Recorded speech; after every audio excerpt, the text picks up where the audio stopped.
తెలిసేలా చేయాలి అనగానే రామలక్ష్మి వద్దు వద్దు అని చెప్పినా కూడా వెంటనే సీనుకి దగ్గరికి ఆది వచ్చి పిలిచి ఆదిత్యను బాధ పెట్టినందుకు గాను సీనుకి స్వీట్లో మోషన్ టాబ్లెట్ కలిపి తీసుకొచ్చింది కదా, ఇదిగో సీను స్వీట్ తీసుకో అనగానే ఒక్కసారిగా చాలా సంతోషపడుతూ ఉంటాడు.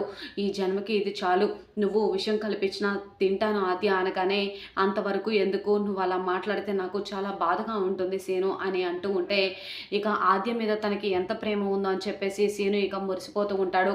రామలక్ష్మి దూరంగా ఉండి సీను ఆ స్వీట్ తినకూడదు అని చెప్పి ఆపుతూ ఉంటుంది. సీనుకి ఆ స్వీట్ ఇచ్చి ఆద్య వెళ్ళిపోగానే సైగ చేస్తూ ఉంటుంది. ఒక్కసారిగా సీను ఏంటి రామా అని అంటూ ఉంటే, స్వీట్ తినొద్దు బావా అని చెప్పి సైగ చేస్తూ ఉంటుంది.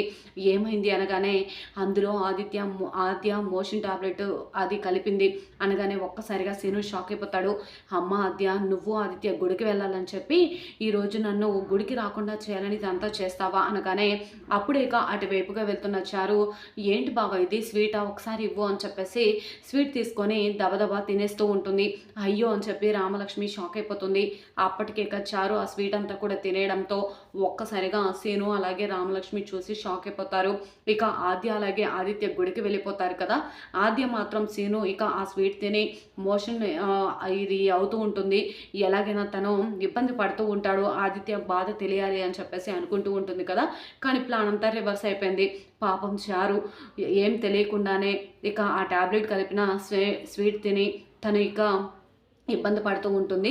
గుడికి ఎలా వెళ్ళాలి అని చెప్పి ఆదిత్యుల మధ్య అసలు ఏం జరుగుతుంది తెలుసుకోవాలని చెప్పి బుర్కా వేసుకొని మరి సీను గుడికి వెళ్తాడు.